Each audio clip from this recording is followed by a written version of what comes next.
If the patient hasn't been instructed on a transfer correctly, they should be able to utilize a walker to help them support. And again, this is really, if you take away their ability to support themselves through their arms, they're really not going to be as successful.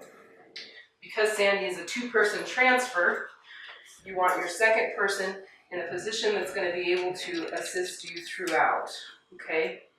You want to make sure that you instruct the patient in what you're going to do, what they're going to do, and what the third person is going to be able to do. So, Sandy, we're going to move from the chair over to the bed here, okay? What I need you to do is I want you to push up through these armrests, okay?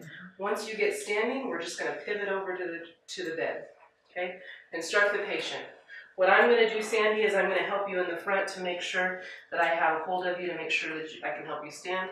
Virginia, you're going to go ahead and lift from the back and support her. The person in the back is going to help support with the wheelchair to make sure that it doesn't move, because even though the brakes are on, doesn't mean that it's glued to the floor. So she's going to help guide the chair. Okay? Ready? Okay.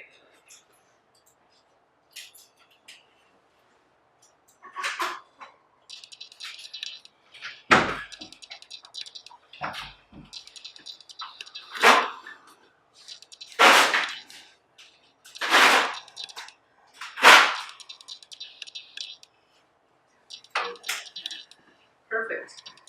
So if you notice during all of that, I always had my hands on the gait belt. Virginia was always at the ready. We let the patient do as much work as possible. Okay?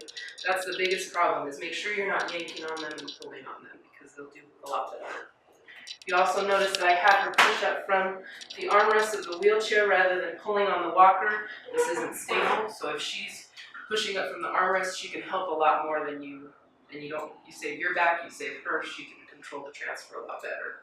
So next I'm going to demonstrate a person that has a little more need for physical assistance. When you have a walker in front of them, it tends to get in the way and you can't really lift as much as you need to with that walker there. So these are for the patients that haven't quite figured out the technique that we just showed you with the walker. You ready? On the count of 3. 1, 2, 3.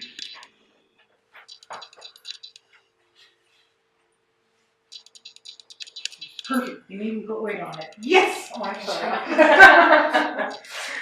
So, you noticed, that's a little bit harder transfer. If you struggle a little bit, that's okay. Don't hesitate to put the patient back down. When you initially stand them, if you feel any form that something is wrong or they're not helping correctly, sit them back down. It's better to sit them back down than to hurry and rush through the transfer, because it ends up injuring you, it ends up injuring the patient. So take the extra second or two and sit them back down before you just go ahead and whip them over, okay?